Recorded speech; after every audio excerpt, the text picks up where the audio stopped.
be a tourist. Good evening, commissioners, staff, and visitors. Thank you for joining us for the August 13th, 2026 regular meeting of the Fair Oaks Ranch Planning and Zoning Commission. The time is 6:30 p.m. and we'll begin with a roll call. Commissioners, when I say your name, please say here or present. Chairperson Shauna Verrett. Here. Vice Chairperson David Horwath. Here. Commissioner Linda Tom. Here. Commissioner Bobby Barnes. Present. Commissioner Eric Beilstein. Here. Commissioner Joe Markling. Here. And Commissioner Bobby Bailly. Here or present, you said. With all commissioners in attendance, a quorum is declared. Thank you. Will everybody please stand for the pledge of allegiance?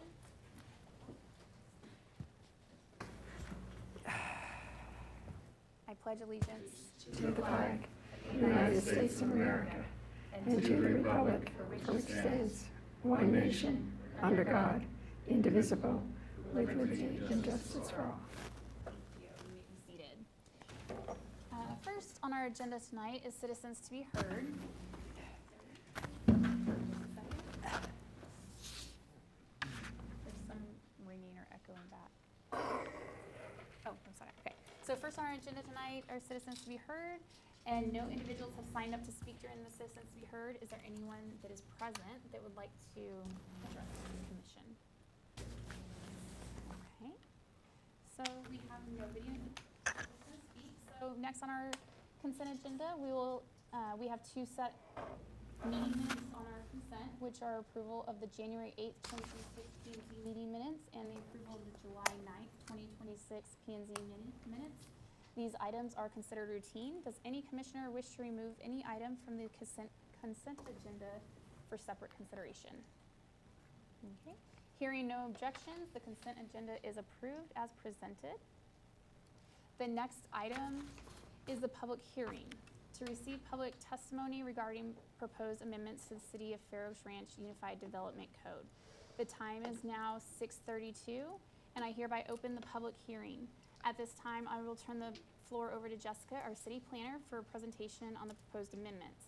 I do ask that any commissioners needing clarification on specific items presented, please feel free to ask now. However, I do ask that all discussion be reserved for our consideration and discussion agenda item. Thank you, Jessica. All right. Good evening, commissioners. Good evening, chairperson. I'm Jessica Relucio, city planner for the City of Fair Oaks Ranch. As Chairperson Shauna Verrett mentioned, this item is a public hearing by the Planning and Zoning Commission to receive a public testimony on proposed amendments to the Unified Development Code. The presentation will provide the following details. I'm sorry, this item also begins on page 8 of the agenda packet if you'd like to follow along. This presentation will provide the following details. We will go over the history and how we got here. Second, the process and what it entails to get to this public hearing. Thirdly, we will look at key amendments in each of the UDC amendments. As shown on the slide, we have outdoor lighting, retail sale of hemp, retail sale of kratom, data center, religious institution, manufactured homes, and political signage on public property for a polling site. And then last, we will go over the next steps for the UDC amendments.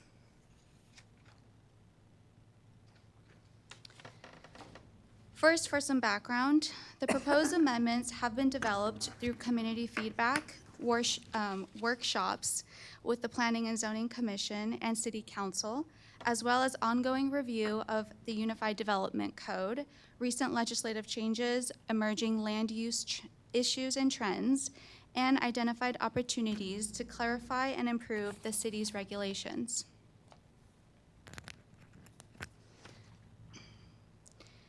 Next, all of the feedback from the workshops get reviewed by legal and incorporated into the UDC to present as a formal public hearing.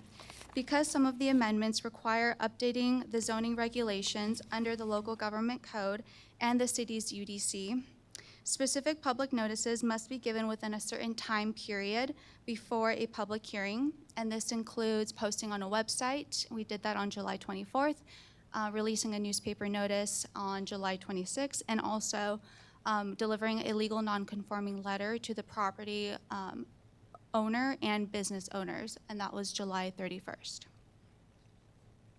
As such, the UDC amendments have been processed by staff with consideration of the applicable state law and the city's UDC. Next, first is the UDC amendment category for outdoor lighting. The key amendment is to merge all the outdoor lighting standards into a single document known as the Code of Ordinance.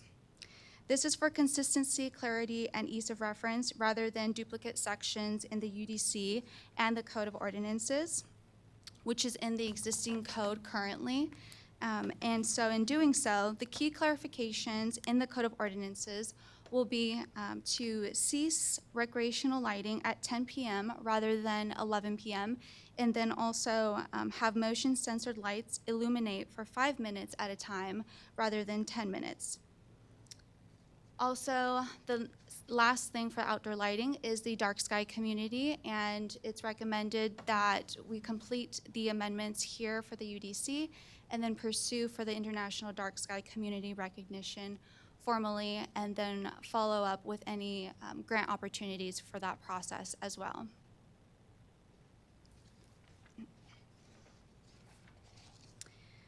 Next, regarding the amendments to hemp, kratom, and data centers, here is the city's zoning map illustrating where the following land uses would apply. One north of Ralph Fair Road, east Dees Elkhorn, towards the edge of the city, and at the other edge of the city, south, near Leslie Pfeiffer Drive as well. So it's circled out here on the map in red and blue to show which one's logistics and which one's mixed-use village. And how that will apply is next. So we have the retail sale of hemp, and what we're talking about here is a land use of retail sale of hemps. So currently, the code allows hemp sales under retail sales, which is by right, and that could be something similar to a clothing store. So it's recommended in the UDC amendments to include hemp as a land use category and permit it conditionally in logistics and mixed use zones. Also, the conditions would be 500 feet between residential, schools, religious institutions, daycares, all alcohol establishments, and other hemp stores.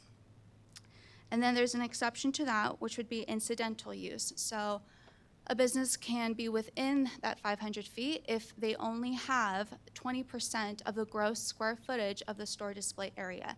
So for instance, you have your clothing store and you might have a little hemp lotion or CBD product of that nature in that incidental use. And then also it's recommended to define hemp too. Next, similarly, however, this is covering kratom and the kratom land use category. Currently, there is no city regulation for this, and the cities can regulate kratom. So as such, the UDC amendment is recommending to permit it also conditionally in logistics and mixed-use zones with the same conditions of the 500 feet distance, and also the exception of the 20% as well, and then to define kratom.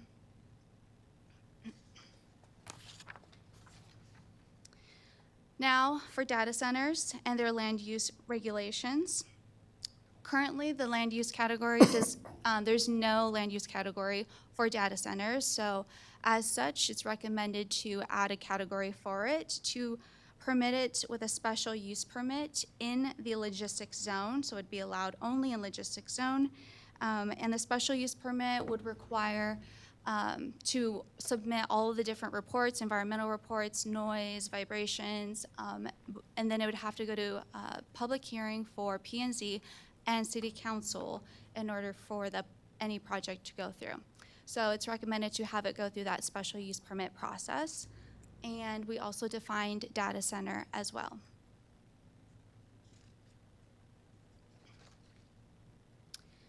Next, for religious institutions, currently it's permitted in all zones, and it's recommended to allow it in other, in only the community facilities zones, which is similar to, to only allow it in the community facilities and logistics zones, aligning with the existing church locations, schools, and community facilities. And this is also in alignment with all existing church locations that we have in the city. Second to last, this is new because it was not presented during workshops. However, it is a statutory update, and it's called SB 785, or Senate Bill 785, which becomes effective September 1st, 2026, and it requires cities with zoning to permit HUD code manufactured homes by right in at least one residential district and clarifies deed restrictions exceptions for them. So currently, manufactured homes is allowed only in the logistics zone, which is not a residential zone. So per SB 785, it's recommended to allow it by right in rural residential zone.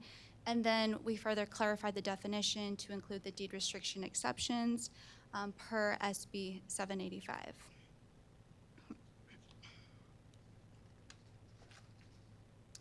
Last but not least of the UDC categories is the political signage on public property being used as a poll site.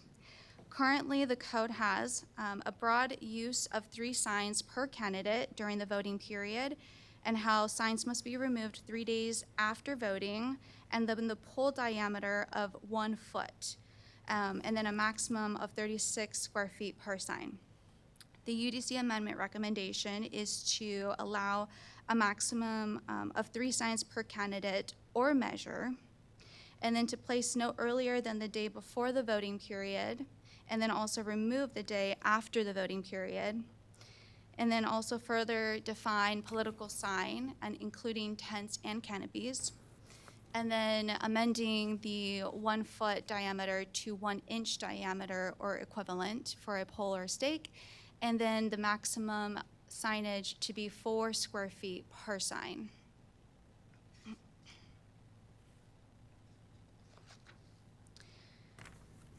Finally, for next steps, September 3rd, City Council will host a public hearing on the UDC amendments and act on the first reading of an ordinance amending the UDC and also the Code of Ordinances. And then they will follow on September 17th with a second reading by City Council on the proposed UDC amendments and ordinance. And that concludes my presentation. Thank you. At this time, the Planning and Zoning Commission will receive public testimony regarding the proposed amendments. I want to make note that the staff has received emails from individuals opposed to data centers, and those emails have been included in the commissioners' packets. No one signed up, correct? Okay, so no one signed up to speak during the public hearing. Is there anyone here who would like to present who did not sign up? Okay. Seeing no additional speakers, I will. Sorry. Oh, can you please go to the podium? Okay, thank you. Sorry. Yes. So go ahead and go to the podium, state your name, and if you're a resident of Fair Oaks Ranch. Yes, Veronica Antonelli. I'm a resident of Fair Oaks Ranch, and just coming to be informed and kind of get familiar with the process. But just curious from the data center standpoint, does that right now we are just looking to amend the zoning, right? Right now, is there a proposal in place that we are aware of for a data center? I'll let Jessica speak on that. Thank you. So we do not have any proposals that we're aware of for data centers currently, and correct, we are only adding a land use category for it, so that way we can be proactive in it and then have a special use permit process for it. Thank you. Anybody else have comments or questions? Okay. Seeing no additional speakers, I will close the public testimony portion of the hearing. The time is now 6:44. The next item is the consideration and possible action recommending approval of the proposed Unified Development Code amendments. Please welcome Jessica back to the podium. Thank you, Chairperson Shauna. There are no further items, no further discussion needed for me, but I'm available for questions. Thank you. To begin the discussion, I motion to recommend approval of the proposed Unified Development Code amendments to the City Council. Do I have a second? Second. It has been moved and second to recommend approval of the proposed Unified Development Code amendments to the City Council. We will now move into discussion. Does staff have any other items? No. Does anybody here have anything they would like clarified or to discuss? All right. Commissioners, I- have the floor. I think we're set and ready to go. Staff did a tremendous amount of work and set it up to where it protects us. We're restricted by the state to do only so much. So I think what we've done protects everybody involved, a property owner, business, et cetera. So appreciate you moving forward with motion. Thank you. Bobby? Yes, doing my research for the signage, which I suggested that we looked at some other like communities, and I actually did go to their UDC, and I submitted the information to Carol, but I don't see anything here. And I thought an addition on signage for the political signs was to also include that they not be lighted signs. And I know so far we've not had any, but with LED stickums all the time now running around on batteries, I'm thinking that we should also add no lighting on the political signs that are in the public area here. Okay. All right, so that was, anybody else have? Yes. A question, Jessica. We were talking about 7 or 8 different items. How many of these were mandated by the state that we're to change what these rules are? So just to clarify the question, how many of the amendments are we doing that specifically relates to a state amendment? So.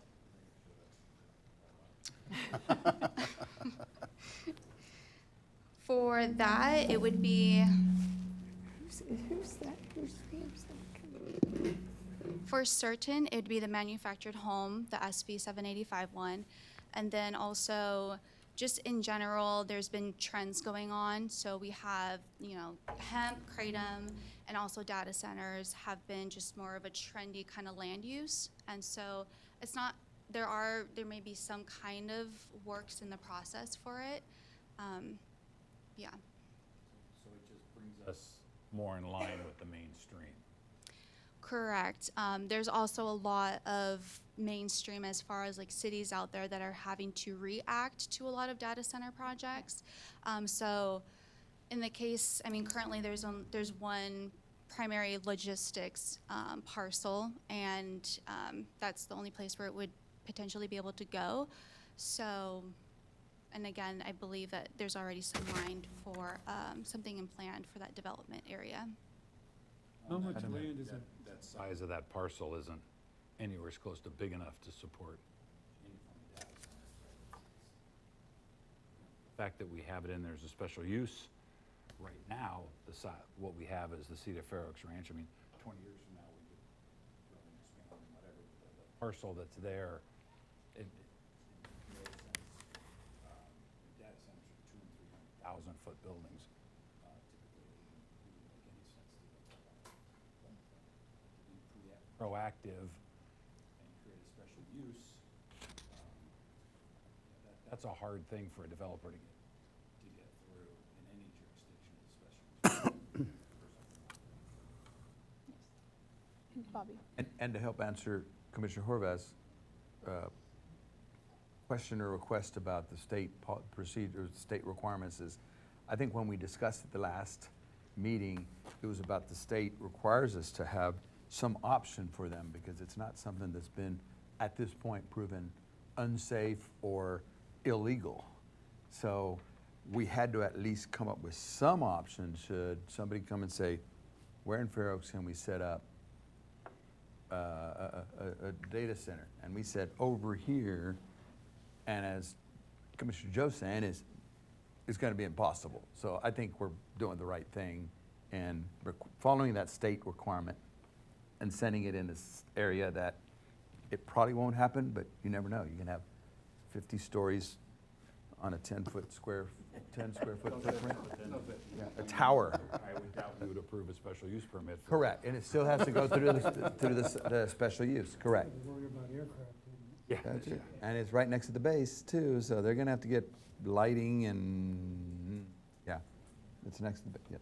The point I was trying to make though was that in cases, it appears that we are responding to the state.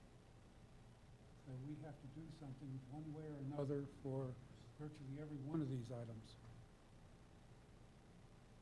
Yes, that's generally right. And I will guarantee that no matter what we do, next year at the end of the legislative session, we're gonna have to make changes. Yes, yes. I believe they'll probably learn some things from them, and then they'll say, oh, you know what, that was wrong, we need to change it this way, so. But what I'm saying is that that's what's been happening over an awful lot of things that have gone into the EDC to begin with. Just trying to keep up as much as we can with what's going on. We can't Yes. keep up with the legislature. Yeah, Bobby, I have my sister living up in North Dakota, and they're on farms and ranches, et cetera. What has happened up there, and that's why it's important for us to be proactive, is the data centers, apparently the developers have a lot of money. And they're going around to the ranchers and offering them a lot of money to either sell their land or permit a data center on there, and their city does not yet have a UDC that addressed that. And so I think it's very important for us doing it, because we have a lot of ranchers, and as much as you think of the little territory that we have for business or commercial, they could, especially where the heirs come along and stuff, offer, I mean, their money is extremely significant. It's more than the oil money they were going a couple of years ago. And apparently a lot of their landowners have been accepting it up there. So it's definitely a concern here, Sure, eventually. I think we're doing the right thing. And I think we're period. doing Yeah. definitely the right thing. I've got another question on a separate subject. We talked about how we're putting the first thing we talked about was the lighting. Mhm. And we're trying to match the UDC code with the city code. Why don't we just eliminate it completely from the UDC? Or just say, go back and follow the city code? Yes, that is what we're doing. We are moving everything from the UDC to the Code of Ordinance, where there is already some regulations in there, so we're trying to make it into one concise document, yes. So what I'm saying is eliminate it completely from the UDC. Just say, follow the city code. Yes, yes, that's what they're we're doing. aiming to do with these amendments. And then really quick on the political sign question and temporary signage having lights on it. Based off of my knowledge, I'm trying to remember the regular Chapter 10 sign chapter that we have in our UDC. And we just worked on it too with the P&Z as well. And it was it did not allow a lot of different kind of signage. That includes, the movement of signs. And I believe also it's like the flashing lights or lights, unless it's like on a permanent fixture or building. And then even then, there's a lot of regulations around building lights too. I didn't see it when I read it. Yeah. I compared it to Chavano Park, and I did not see that lighting. Okay. I think the city can restrict on public property Yeah, and lighting. that's where we're So I don't think it talking. needs to be associated with the signage. Okay, we can check back into that. Oh, the city can restrict Are you lighting? seeing lights that are on the political signs? Yeah, Lights on, like the little yeah, yard signs? on the little yard sign, you can use one of those adhesive LED lighting type Operated. stuff that run on batteries, and just to bring attention to it. And does it state it in, I didn't look at at any regulations about lighting, but did they say something about not having lighting on it? They only say they don't allow political signs with lighting. I mean, it was just Okay. a phrase. Okay. And Carol thought it was really good that she said we hadn't thought about lighting. We think about the size and all that. But technology's going so quick, and it's getting cheaper and cheaper for stuff that we ought to say no lighting on signs for the public property. And can't you just see all the flashing signs all around the park here? The campus? Okay, thank you for the feedback. Bobby two to Bobby one. Are you saying we should change our vote? Because we're voting on this right now. Are you saying we need to include not, or Well, prohibiting I lights? was- I would suggest I was- maybe we I- send it to the council. I'm surprised it wasn't here, that's what. Got it. So I would I- suggest we go with the I vote. don't, I mean, we need to Okay. pass something. If we pass it without, we pass it without. But I think it would be wise for us And to add maybe the no council can sign, consider no it. lighting on signs on the public I'd hate to go property. backwards, that's why. Pass it with notes to the city council, Or you can make, yeah. Yeah, note yeah. or recommendation. Lighted signs, political signs. I would like to, on the manufactured home portion, I would like staff and city council to add the minimum size of the manufactured home to double wise or larger. Because this is in the bill's own legislative history, and I know we chatted about it and I didn't see it anywhere. But the bill's own legislative history states the cities keep authority over this. This is according to the Senate Research Center bill analysis for Senate Bill 785 as filed, and it states, cities still maintain the right to choose size and location for suitable manufactured home placement and exclude manufactured home from unsuitable locations. And so while I understand the city is not allowed to require roof pitch, siding type, color, paint, those kinds of things, the city can still require installation standards such as permanent foundation, requirements, tie downs, anchoring, minimum size such as the double wide, where the city and what city, zoning area it is. So I would just suggest that we look at that, and I know we talked about it might not be in the UDC, but I would also like to see where it says in the UDC we refer over to the city ordinance to see what it says, like have that put into the UDC so it's transparent across the board. That would be the recommendation. Okay, thank you. You're welcome. Anybody else from the commission? All right, I will now take a vote on the motion to recommend approval of proposed Unified Development Code amendments to the City Council. All those in favor say aye. Aye. All those opposed say nay. The motion carries. Thank you. The next item is our workshop regarding the comprehensive plan update process. I'll turn the floor back over to Jessica.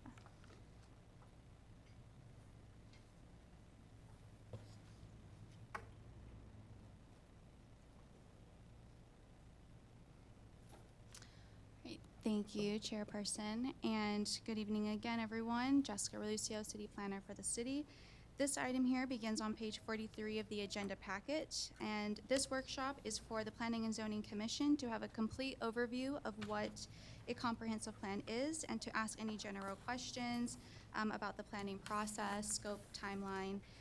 And so first is why now? Why is this coming up?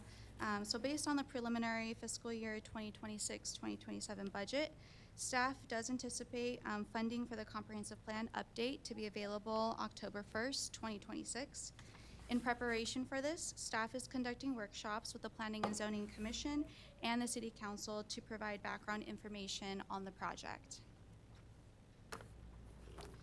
The key topics for this workshop will include a high-level overview of what a comprehensive plan is, the current comprehensive plan, the purpose for updating one, the use of a comprehensive plan, the possible scope for the city's comprehensive plan update, a possible project timeline, the next steps for the plan, and then also that will be available for any questions.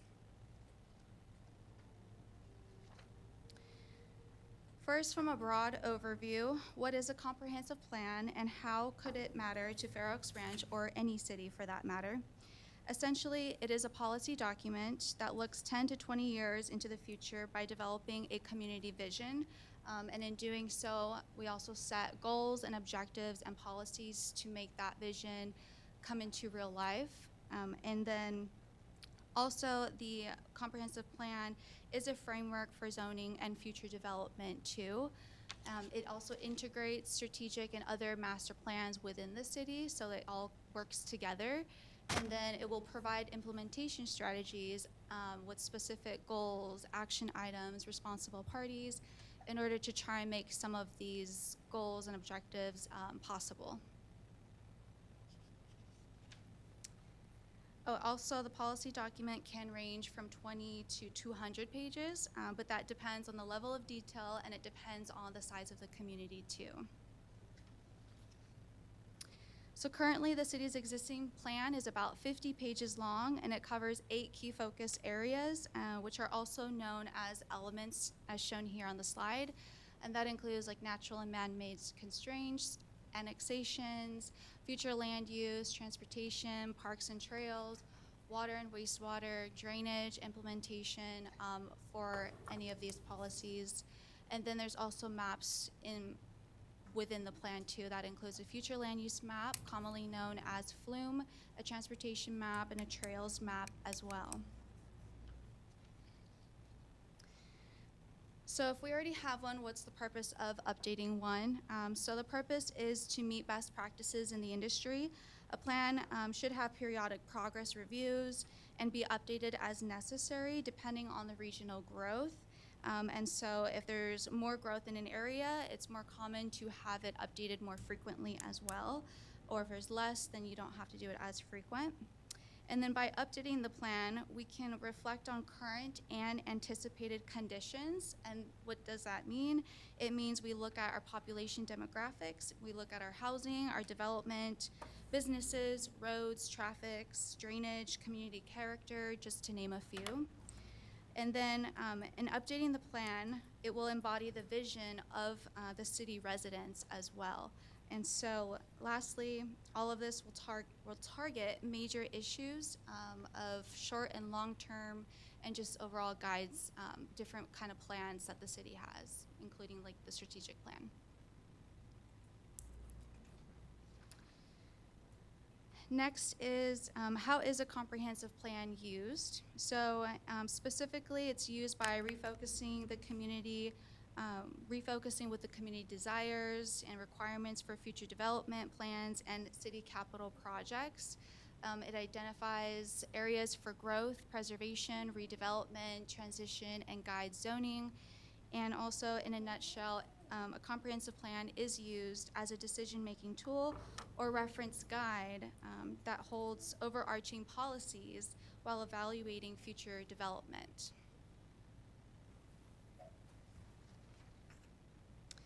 Now that we have discussed the overview of what a comprehensive plan is, how it's used, and what the city currently has, this slide shares what the possible project scope will include at a minimum. So updating the community vision, goals, objectives, and policies.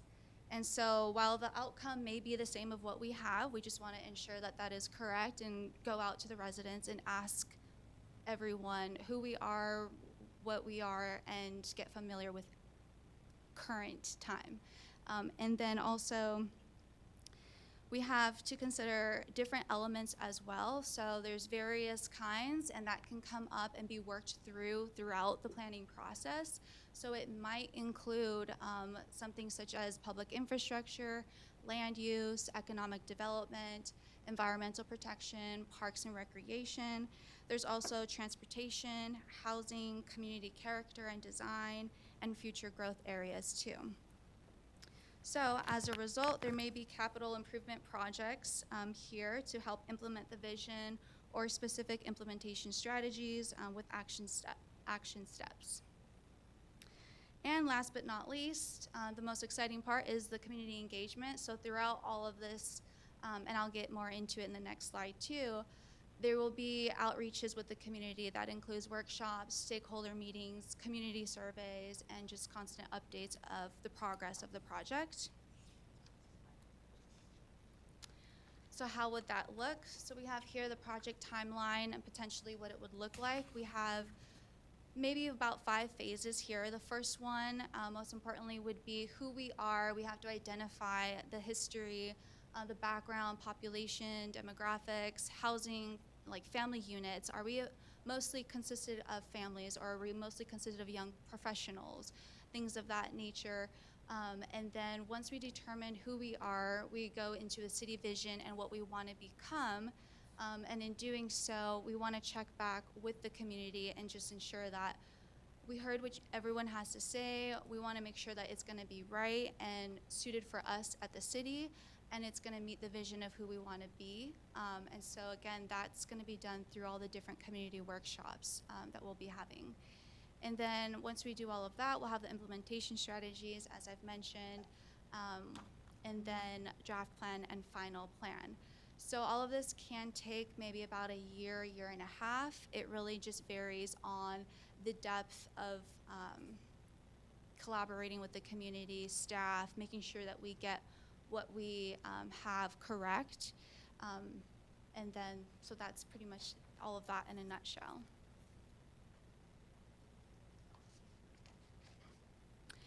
And then the next steps here, after this workshop, we're gonna have a workshop with City Council on September 17th. And then thereafter, assuming the budget is gonna get passed, we will go ahead and post a request for proposals. And then ideally, we'll be creating, council will approve the consultant and then have a kickoff January, February 2027. And with that, that concludes the presentation. Thank you. So that was our final item on this evening's agenda. Anybody have anything else to say? I think we're good. The time is now 7:07 and we are adjourned. Thank you. Thank you. Thank you. That's it.